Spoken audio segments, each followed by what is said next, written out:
Web technology सीखने की इस सीरीज़ के 12वें वीडियो में आज हम समझेंगे कि मार्कअप लैंग्वेज, स्क्रिप्टिंग लैंग्वेज और प्रोग्रामिंग लैंग्वेज में क्या डिफरेंस होता है। तो आज के इस वीडियो को पूरा देखने के बाद आप इन सारे सवालों के जवाब बहुत ही आसानी से समझ पाएंगे।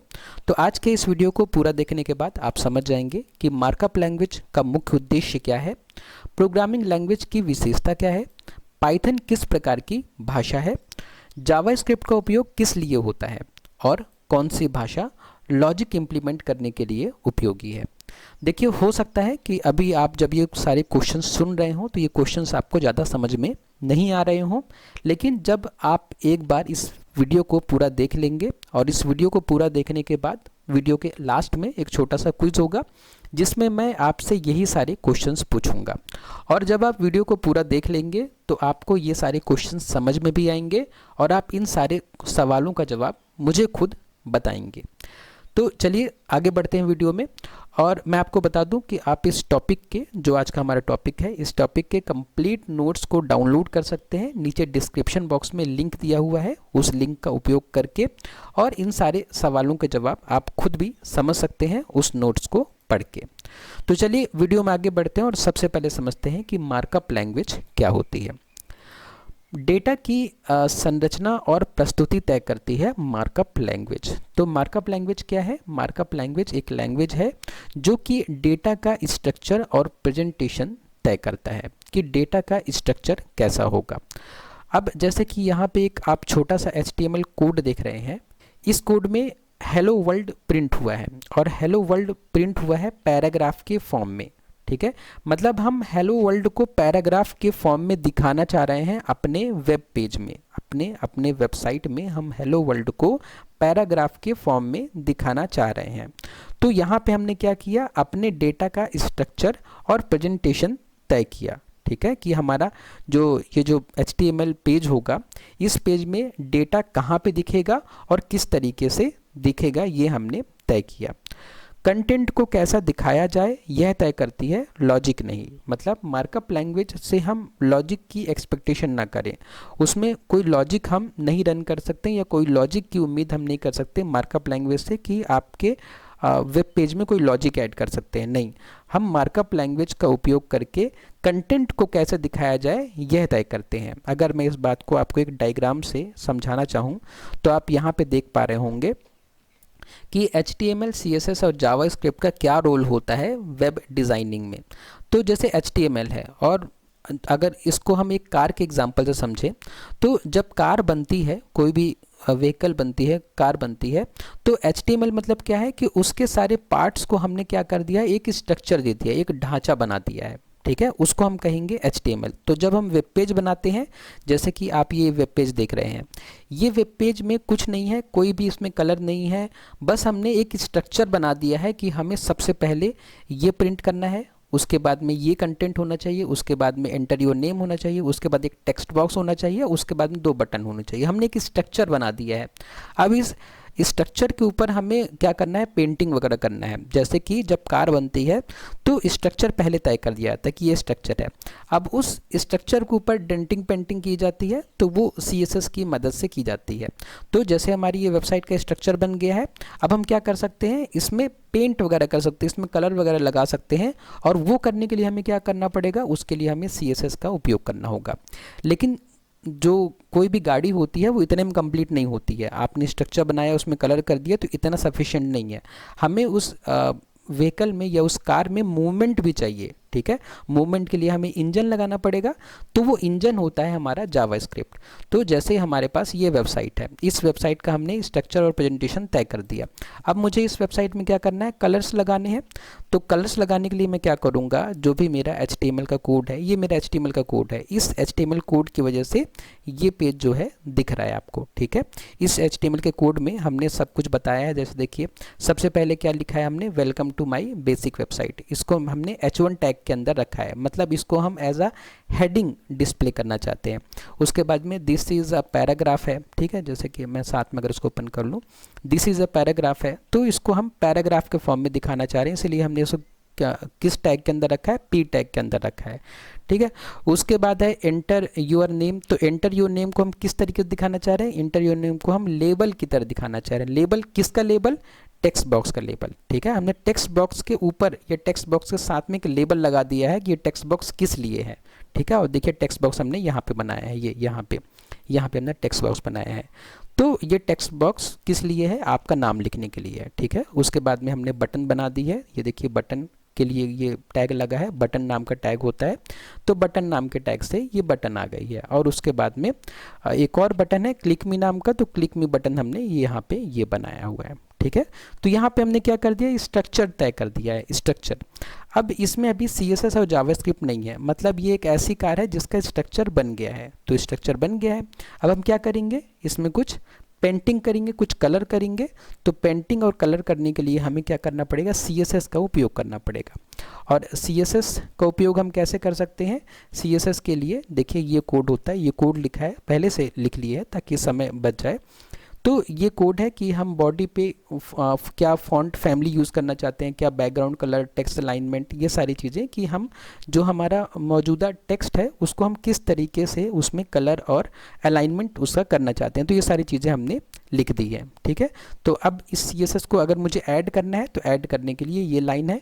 अभी क्यों नहीं ऐड है, क्योंकि मैंने क्या किया है, देखिए style.css यहाँ पे लिखा हुआ है, जो हमारी CSS फाइल है, इसको हमें लिंक करना पड़ेगा HTML से, ठीक है। HTML से ही हम जावास्क्रिप्ट फाइल को, CSS वाली फाइल को, PHP वाली फाइल को लिंक करते हैं, ठीक है। तो लिंक करने के लिए, CSS फाइल को लिंक करने के लिए ये लाइन लिखी हुई है, लेकिन इस लाइन में हमने क्या कर दिया है, फाइल का नाम चेंज कर दिया है। ये style.css है और हमने स्टाइल में $s कर दिया है। तो उससे क्या हुआ कि लिंक नहीं हो पाया, और जब लिंक नहीं हो पाया तो सिर्फ HTML ही डिस्प्ले हो रहा है, तो इसलिए हमें जो वेब पेज है उसमें CSS नहीं दिख रहा है। अगर मैं इस कोड को चेंज करूँ और इसको मैं सुधार दूं, अपनी फाइल जो CSS की फाइल है उसको मैं अटैच कर दूं, अब क्या हुआ कि अब जो मेरा HTML कोड है वो CSS वाली फाइल से लिंक हो गया, ठीक है। तो अब जो CSS वाली फाइल में जो भी हमने कलर वलर करने के लिए बोला है वो सारे कलर क्या होंगे, HTML वाली फाइल में जुड़ जाएंगे। तो इसको मैं सेव कर देता हूँ। सेव करने के बाद मैं इस पेज पे जाता हूँ जिस पे मेरा, अब मैं इसको रिफ्रेश करूँगा, और रिफ्रेश करूँगा तो जो भी हमने CSS वाली फाइल में जो भी कलर वलर और अलाइनमेंट वगैरह करने के लिए बोला है वो सब हो जाएगा, ठीक है। तो मैंने रिफ्रेश किया, ये देखिए अब CSS लगाने के बाद ये हमारा कोड कुछ इस तरीके से दिख रहा है, ठीक है, जो कि पहले से बेहतर है। जैसे कि हमने यहाँ पे HTML पहले बनाया, मतलब कार बनाया, कार का स्ट्रक्चर बनाया, उसमें CSS अप्लाई कर दिया। अब जो है कार दिखने में अच्छी है, ठीक है, दिखने में कार अच्छी है, तो ये दिखने में अच्छी है, लेकिन अब इसमें कुछ फंक्शनिंग नहीं है, इसमें कुछ भी अभी फंक्शनिंग नहीं है, ठीक है। तो ये अभी कुछ भी क्लिक होने पे कुछ भी नहीं कर रहा है, ठीक है। और ना ही अगर इसमें हम कुछ अभी टेक्स्ट देंगे, मान लीजिए मैं अपना नाम लिखता हूँ यहाँ पे और मैं सबमिट करूँगा तो अभी भी कुछ नहीं आ रहा है, ठीक है। अभी इसमें कुछ भी और नहीं है, अभी इसमें बस क्या है, HTML और CSS है, ठीक है, और कुछ भी नहीं है। तो ये हो गया HTML और CSS। और हाँ, मन में एक सवाल आ सकता है कि CSS किस तरीके की लैंग्वेज है। CSS है स्टाइलिंग लैंग्वेज, ठीक है। जैसे HTML जो है मार्कअप लैंग्वेज है। मार्कअप हम क्यों बोलते हैं, क्योंकि जो हमने टेक्स्ट लिखा है उसको हम मार्क कर रहे हैं, ठीक है। मार्क कैसे कर रहे हैं कि इस टेक्स्ट को हम क्या कर रहे हैं, मार्क कर दिए कि ये हेडिंग होगा, इस टेक्स्ट को हमने मार्क कर दिया कि ये पैराग्राफ होगा, ठीक है। इस टेक्स्ट को हमने वो कर दिया, मार्क कर दिया कि ये लेबल होगा, तो इसीलिए इसको मार्कअप बोलते हैं कि टेक्स्ट को मार्क करने के लिए हम उसमें कुछ ऐड कर रहे हैं, अप कर रहे हैं। अप कैसे कर रहे हैं कि मतलब हमें तो डिस्प्ले बस यही करना था, लेकिन हमने क्या किया कि इसको मार्क अप कर दिया। अप मतलब क्या हो गया कि इसको मार्क करने के लिए हमने कुछ टैग्स ऐड कर दिए, इसलिए हम इसको बोलते हैं मार्कअप लैंग्वेज। और जो CSS है, CSS को बोलते हैं हम स्टाइलिंग लैंग्वेज, ठीक है। वो स्टाइल ऐड करती है किसी वेब पेज में, इसीलिए CSS को बोलते हैं स्टाइलिंग लैंग्वेज, और HTML को बोलते हैं मार्कअप लैंग्वेज, क्योंकि उसमें हम हर टेक्स्ट को मार्क कर रहे हैं, ठीक है। तो ठीक है, अब हम आगे बढ़ते हैं, देखते हैं कि अब HTML में और क्या हमें समझने के लिए है। तो हमने समझ लिया कि डेटा का स्ट्रक्चर और प्रेजेंटेशन तय करता है कौन, HTML। कंटेंट कैसे दिखाया जाए, उसके बाद एग्जाम्पल के लिए जैसे हेलो वर्ल्ड है उसको हमने अगर H1 टैग में रखा है तो वो क्या होगा, एज अ हेडिंग डिस्प्ले होगा। H1 से पता चलता है कि ये हेडिंग है, ओके। उसके बाद कुछ विशेषताएं हैं मार्कअप लैंग्वेज की, जैसे दिखावट तय करता है कौन, मार्कअप लैंग्वेज, जैसे कि टेक्स्ट बोल्ड होगा, इटैलिक होगा या हेडिंग के फॉर्म में होगा, तो हमने समझा, ठीक है। वैसे ही जैसे हमने हेडिंग को समझा, वैसे ही बोल्ड करने के लिए बी टैग यूज़ होता है, इटैलिक करने के लिए आई टैग यूज़ होता है। तो जब भी आप किसी टेक्स्ट को इन सारे टेक्स्ट के अंदर रखेंगे तो उस हिसाब से वो डिस्प्ले होगा। कोई लॉजिक या डिसीजन नहीं, तो HTML में कोई लॉजिक या डिसीजन नहीं होता और स्टैटिक वेब पेज के लिए उपयोगी होता है। जैसे कि हमारा ये जो वेब पेज बना है जिसमें हमने सिर्फ HTML और CSS यूज़ किया है, इसको हम स्टैटिक वेब पेज बोलेंगे, ठीक है। स्टैटिक मतलब कि इसमें कुछ चेंज नहीं हो रहा है, ठीक है। हम कहीं भी कुछ भी क्लिक कर रहे हैं, कहीं भी माउस का कर्सर ले जा रहे हैं तो कुछ भी चेंज नहीं हो रहा है, तो इस पेज को हम क्या बोलेंगे, स्टैटिक पेज है ये, ठीक है। इसमें कुछ भी चेंज नहीं हो रहा है, हम जितने बार भी इसको रिफ्रेश करेंगे, जितने बार भी इस वेबसाइट को खोलेंगे वो वैसे ही का वैसे रहेगा, इसलिए हम इसको क्या बोल रहे हैं, स्टैटिक, है ना। ये स्टैटिक, एक स्टैटिक वेब पेज बनाने के लिए हम HTML और CSS का उपयोग करते हैं। उसके बाद कुछ फेमस मार्कअप लैंग्वेज हैं, जैसे HTML तो हम जान ही रहे हैं, HTML को फुल फॉर्म होता है हाइपर टेक्स्ट मार्कअप लैंग्वेज। उसके बाद XML भी एक मार्कअप लैंग्वेज होती है जिसका फुल फॉर्म होता है एक्सटेंसिबल मार्कअप लैंग्वेज। उसके अलावा SGML का भी मतलब XGML भी एक मार्कअप लैंग्वेज होती है जिसका फुल फॉर्म होता है स्टैंडर्ड जनरलाइज्ड मार्कअप लैंग्वेज, ठीक है। इस कोर्स में हम इस वीडियो सीरीज़ में XML के बारे में आगे पढ़ेंगे। तो इसके बाद बारी आती है स्क्रिप्टिंग लैंग्वेज की, ठीक है। स्क्रिप्टिंग लैंग्वेज क्या है उस बारे में हम समझते हैं। वेबसाइट को डायनेमिक और इंटरेक्टिव बनाती है कौन, स्क्रिप्टिंग लैंग्वेज। कैसे बनाती है, चलिए एक बार इसको करके देखते हैं हम लोग। तो जैसे ये हमारा कोड था, तो अभी तो हमने अपने वेब पेज को देख लिया कि इसमें कुछ भी डायनेमिक, ठीक है, या इंटरेक्टिव नहीं है। इसको हमने क्लिक किया तो कुछ इंटरेक्शन नहीं हो रहा है, हमने क्लिक किया तो कुछ नहीं हो रहा है, तो मतलब ये इंटरेक्टिव नहीं है, है ना। तो अगर हमें इसे इंटरेक्टिव बनाना हो या डायनेमिक बनाना हो तो हमें क्या करना पड़ेगा, इस HTML पेज में हमें क्या करना पड़ेगा, जावास्क्रिप्ट को ऐड करना पड़ेगा। तो जावास्क्रिप्ट को ऐड करने के लिए ये जो लाइन लिखी है, ये इस लाइन से हम जावास्क्रिप्ट को ऐड करते हैं। तो अभी फ़िलहाल जावास्क्रिप्ट वाली जो फाइल है वो ये है, अभी फ़िलहाल ऐड नहीं है। तो अगर हमें जावास्क्रिप्ट वाली फाइल को ऐड करना हो तो हमें क्या करना पड़ेगा, इसका नाम सुधारना पड़ेगा, ठीक है। तो मैं लिख देता हूँ यहाँ पे script.js, क्योंकि हमारी जो जावास्क्रिप्ट वाली फाइल है उसका नाम क्या है, script.js। तो अब ये लिंक हो गई है, ठीक है। HTML पेज से हमारी ये फाइल लिंक हो गई है, ठीक है। मन में एक सवाल आ सकता है कि हम सभी फाइल को HTML वाली फाइल से ही लिंक क्यों कर रहे हैं। तो ये वैसा ही है कि जैसे जब हम ये कार बना रहे थे तो हम कलर भी इसी कार में कर रहे थे और इंजन भी इसी कार में लगा रहे थे, ठीक है। क्योंकि जो बेसिक स्ट्रक्चर हमने बना लिया है उसी पे हम बाकी काम करेंगे ना, उसको अलग से करने का कोई मतलब नहीं है। इसीलिए हम CSS, जावास्क्रिप्ट और PHP को कहाँ लिंक करते हैं, HTML की फाइल से लिंक करते हैं, क्योंकि वो हमारा बेसिक स्ट्रक्चर है। हम बेसिक स्ट्रक्चर में ही ना अपना आगे काम बढ़ाएंगे। तो हमने बेसिक स्ट्रक्चर में क्या ऐड कर दिया, जावास्क्रिप्ट ऐड कर दिया। और जैसे हमने जावास्क्रिप्ट करके इसको सेव किया तो अभी फ़िलहाल ये बटन काम नहीं कर रही है, ठीक है, इंटरेक्टिव नहीं है। लेकिन जब मैं इसको रिफ्रेश करूँगा तो अब मैं क्लिक करूँगा तो देखिए इंटरेक्टिव हो गया, इंटरेक्टिव, इसी को इंटरेक्टिव बोलते हैं कि मैंने क्लिक किया तो मुझे वो कुछ रिस्पॉन्ड दे रहा है, कुछ रिस्पॉन्स मुझे दे रहा है, इसलिए इसको हम बोल रहे हैं कि अब ये इंटरेक्टिव बन गया, इंटरेक्ट कर सकता हूँ मैं इस पेज से, है ना। जैसे मैं क्लिक करूँगा तो मुझे मैसेज दिख गया हेलो फ्रॉम जावास्क्रिप्ट, ठीक है। जैसे मैंने क्लिक किया तो हेलो फ्रॉम जावास्क्रिप्ट, तो ये पेज अब क्या हो गया, इंटरेक्टिव हो गया, है ना। और डायनेमिक की बात आती है कि डायनेमिक कैसा होता है, तो डायनेमिक तो आप रोज़ देखते हैं, ठीक है। डायनेमिक वेब पेज मतलब जैसे जब भी आप इंस्टाग्राम, फेसबुक या यूट्यूब ओपन करते हैं तो आप जितने बार ओपन करेंगे उतनी बार उसमें अलग अलग कंटेंट आपको दिखेगा। तो उस तरह के पेज को हम क्या कहते हैं, डायनेमिक। मतलब आपने अभी यूट्यूब ओपन किया और शाम को ओपन करेंगे तो आपको उसमें कंटेंट पूरा डिफरेंट दिखेगा, तो मतलब वो डायनेमिक है, वो टाइम के साथ चेंज हो रहा है ना। और इंटरेक्टिव मतलब कि जब आपने क्लिक किया तो वो आपसे इंटरेक्ट कर रहा है। जैसे आप यूट्यूब में भी जब वीडियो के ऊपर क्लिक करते हैं तो वीडियो आपसे इंटरेक्ट कर रहा है, आपने वीडियो के ऊपर क्लिक किया तो वीडियो आपसे अब आपको इन्फॉर्मेशन दे रहा है, आपको कुछ बता रहा है, ठीक है। तो वो इंटरेक्शन हुआ। तो इंटरेक्शन और डायनेमिक में आप डिफरेंस को थोड़ा समझिए, है ना, दोनों में डिफरेंस है। तो चलिए आगे बढ़ें और समझें कि अब जावास्क्रिप्ट में हमें क्या समझना है। तो वेब पेज को डायनेमिक और इंटरेक्टिव बनाता है कौन, स्क्रिप्टिंग लैंग्वेज। इसके जो मुख्य कार्य हैं स्क्रिप्टिंग लैंग्वेज के वो है ऑटोमेशन। ऑटोमेशन मतलब क्या होता है, ऑटोमेशन मतलब कि जैसे मान लीजिए कि आपने किसी वेबसाइट पर लॉगिन किया, फेसबुक में, इंस्टाग्राम में, गूगल में, तो जब आप दोबारा लॉगिन करेंगे तो आपका जो यूज़र आईडी और पासवर्ड है वो खुद से ही ऑटो फिल हो जाता है, है ना।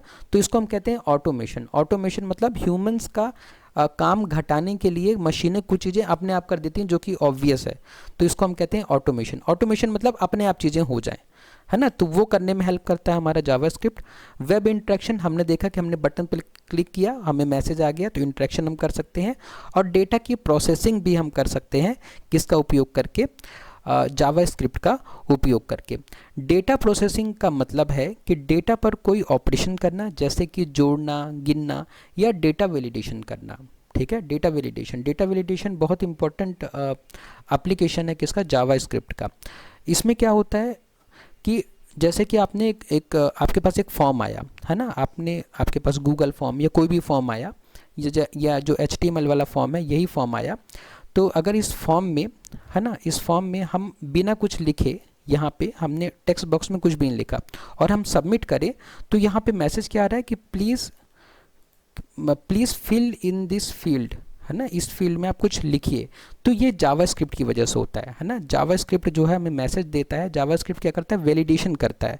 वैलिडेशन मतलब कि यहाँ पे कुछ लिखा हुआ है कि नहीं लिखा हुआ है, क्योंकि टेक्स्ट बॉक्स है तो टेक्स्ट बॉक्स में लिखना ज़रूरी है, तो आपने कुछ लिखा है कि नहीं लिखा है। तो ये जो वैलिडेशन है ये किसकी तरफ से होता है, ये जावास्क्रिप्ट की तरफ से होता है।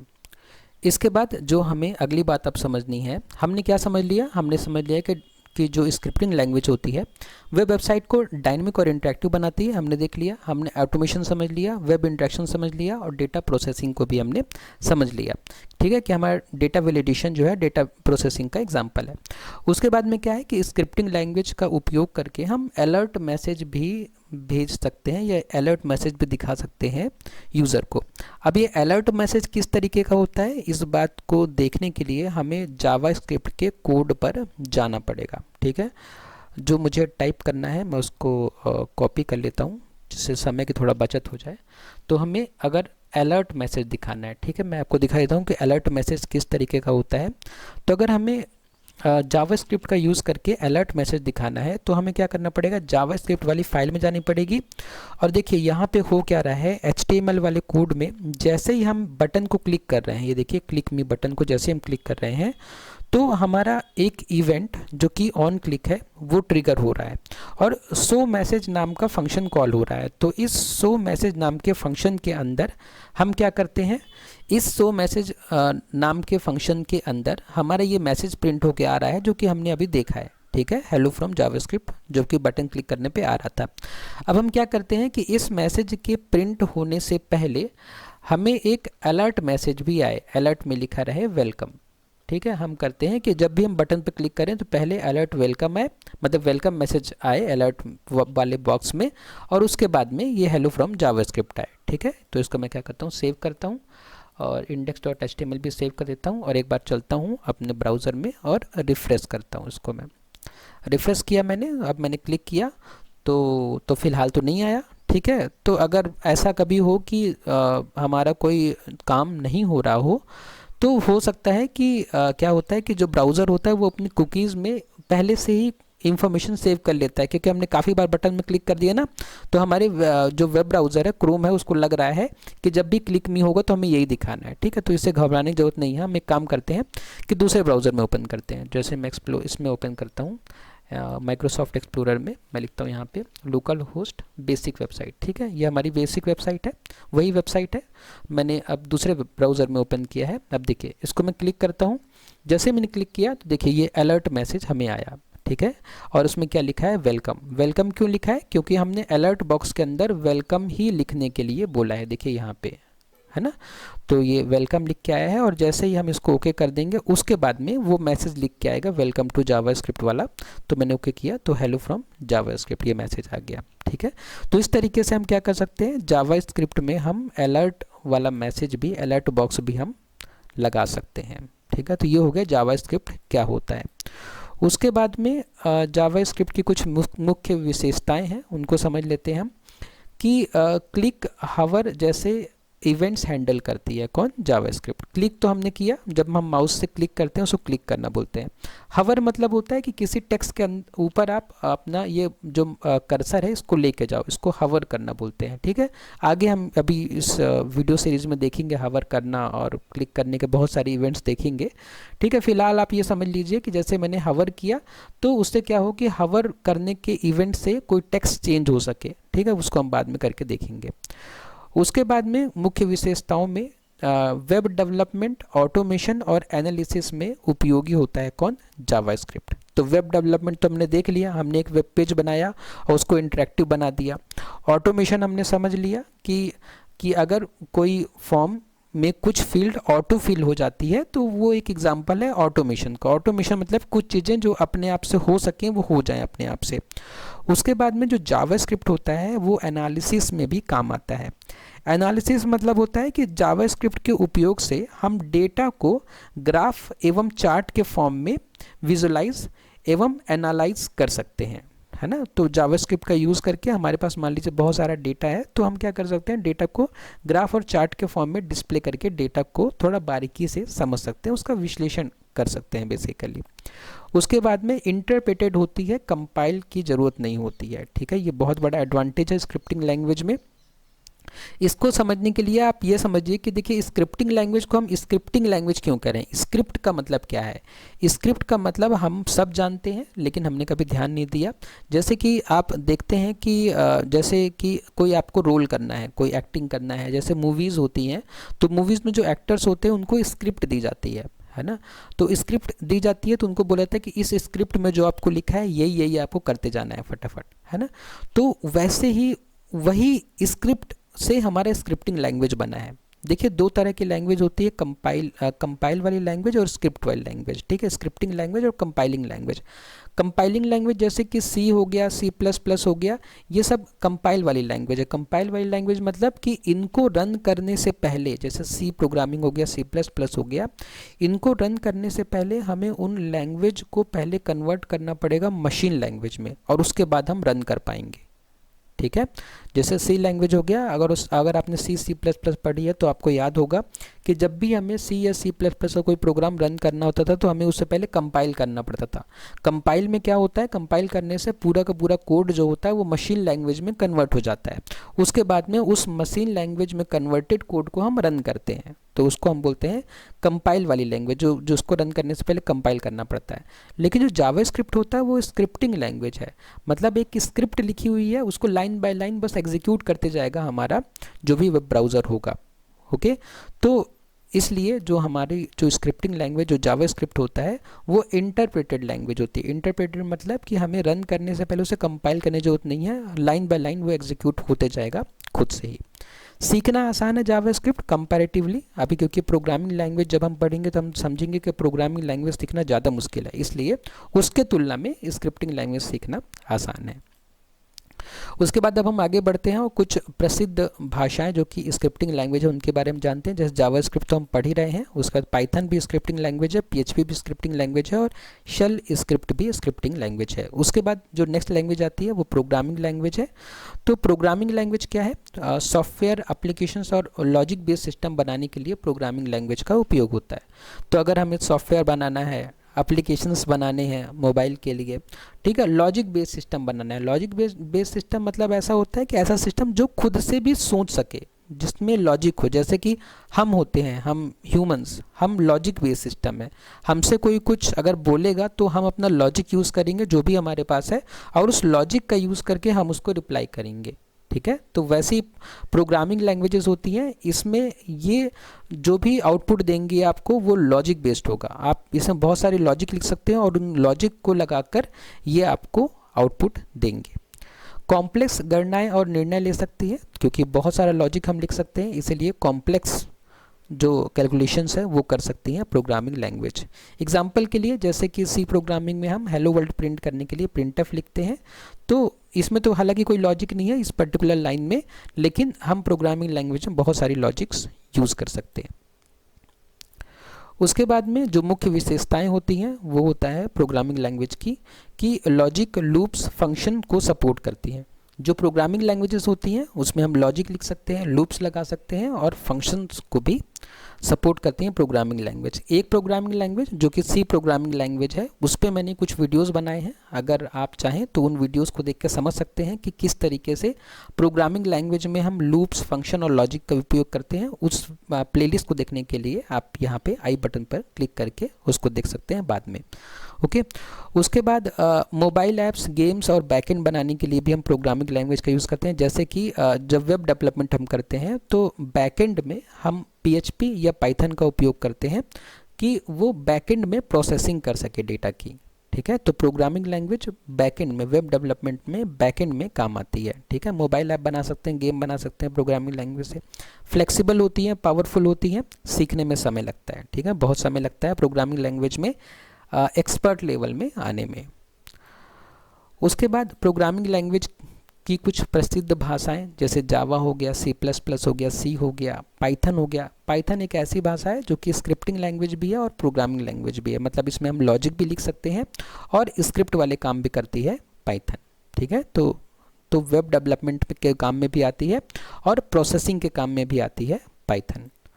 उसके बाद में अब हम चाहें तो तीनों को हम कंपेयर कर सकते हैं, तीनों टाइप के लैंग्वेज को, मार्कअप लैंग्वेज, स्क्रिप्टिंग लैंग्वेज और प्रोग्रामिंग लैंग्वेज को। यहाँ पे टेबल बनाए, इस टेबल में कंप्लीट कंपैरिजन है। जैसे कि मार्कअप लैंग्वेज स्ट्रक्चर के लिए होता है, स्क्रिप्टिंग डायनेमिक बनाने के लिए होता है और प्रोग्रामिंग लैंग्वेज सॉफ्टवेयर बनाने के लिए। तो मार्कअप लैंग्वेज का काम होता है फॉर्मेटिंग करना, ऑटोमेशन करना स्क्रिप्टिंग का, और लॉजिक और कंप्यूटेशन। एग्जाम्पल दिए हुए हैं, कार्य क्षमता दी हुई है, सीमित होती है मार्कअप लैंग्वेज की और अत्यधिक होती है प्रोग्रामिंग लैंग्वेज की। और एग्जीक्यूशन दिया है कि इसमें एग्जीक्यूशन नहीं करना पड़ता, ये इंटरप्रेटेड होती है और ये कंपाइल्ड इंटरप्रेटेड दोनों हो सकती है। उसके बाद में सीखने की बात करें तो सबसे आसान है मार्कअप लैंग्वेज सीखना, स्क्रिप्टिंग लैंग्वेज थोड़ा उससे डिफ़िकल्ट है और सबसे डिफ़िकल्ट है प्रोग्रामिंग लैंग्वेज को सीखना और समझना।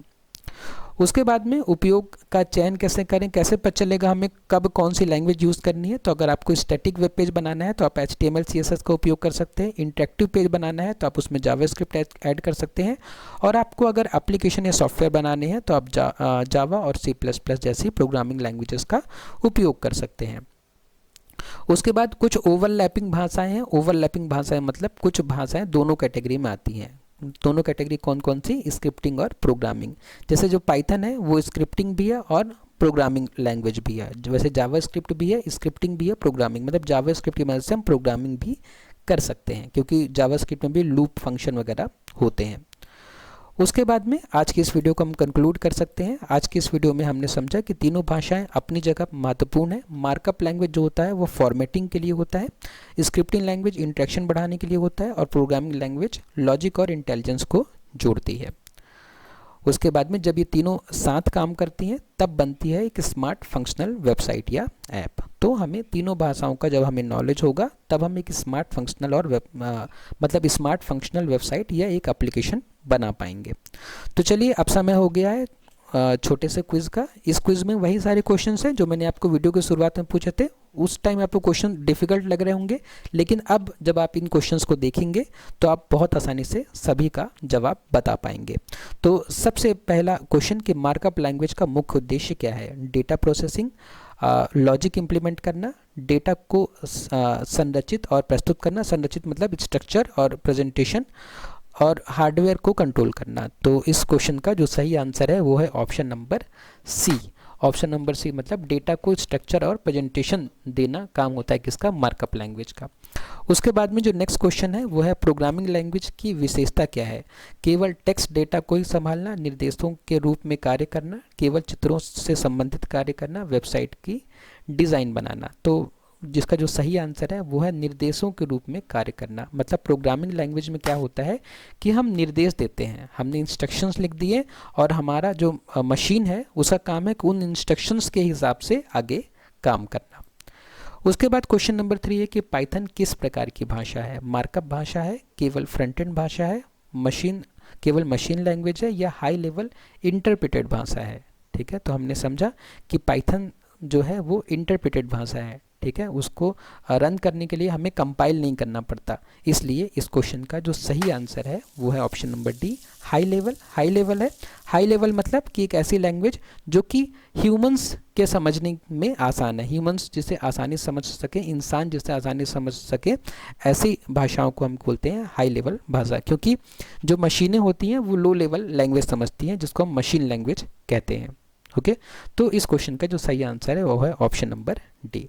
उसके बाद में क्वेश्चन नंबर 4 है कि जावास्क्रिप्ट का उपयोग किस लिए होता है? वेब पेज को इंटरेक्टिव बनाने के लिए, ऑपरेटिंग सिस्टम बनाने के लिए, डेटा एनालिसिस करने के लिए और कंप्यूटर नेटवर्किंग के लिए। तो हालांकि इसका आंसर डेटा एनालिसिस के लिए भी हो सकता है, लेकिन जो फेवरेट आंसर होगा, ये मोस्ट फेवरेबल आंसर होगा, वो होगा वेब पेज को इंटरेक्टिव बनाने के लिए, क्योंकि ये सुपर सेट है, ये सब सेट है ना, इंटरेक्टिव में सब कुछ आ गया। तो इसका जो सही आंसर है वो है कि वेब पेज को इंटरेक्टिव बनाने के लिए हम जावास्क्रिप्ट का उपयोग करते हैं। क्योंकि डेटा एनालिसिस के लिए तो हम पाइथन का भी उपयोग कर सकते हैं, लेकिन अगर इंटरेक्टिव हमें बनाना है तो हमें जावास्क्रिप्ट का ही उपयोग करना पड़ेगा। उसके बाद में जो नेक्स्ट क्वेश्चन है वो है कि कौन सी भाषा लॉजिक इंप्लीमेंट करने के लिए उपयोगी है? लॉजिक अगर हमें इंप्लीमेंट करना है तो कौन सी भाषा हम यूज़ करेंगे? HTML, CSS, C या जावा या HTML? तो लॉजिक इंप्लीमेंट करने के लिए हमें प्रोग्रामिंग लैंग्वेज का उपयोग करना पड़ेगा। इसलिए इस क्वेश्चन का जो सही आंसर है वो है ऑप्शन नंबर सी या जावा। तो आज की इस क्विज में बस इतना ही। आप लोगों से रिक्वेस्ट है कि आप लोग मुझे अपना स्कोर कमेंट बॉक्स में बताइए। आप बताइए कि इन 5 में से कितने क्वेश्चंस के जवाब आपने मन में सही सोचे। ठीक है, बस इतना मुझे बताइए कमेंट बॉक्स में। उसके बाद मैं आपको एक बार फिर रिमाइंड करा दूं कि इस टॉपिक के कंप्लीट नोट्स की लिंक नीचे डिस्क्रिप्शन बॉक्स में है। उसके बाद अगर वीडियो आपको पसंद आए तो वीडियो को लाइक करें, शेयर करें अपने फ्रेंड्स के साथ में और सब्सक्राइब करें चैनल को। आपने वीडियो को लास्ट तक देखा उसके लिए बहुत बहुत धन्यवाद।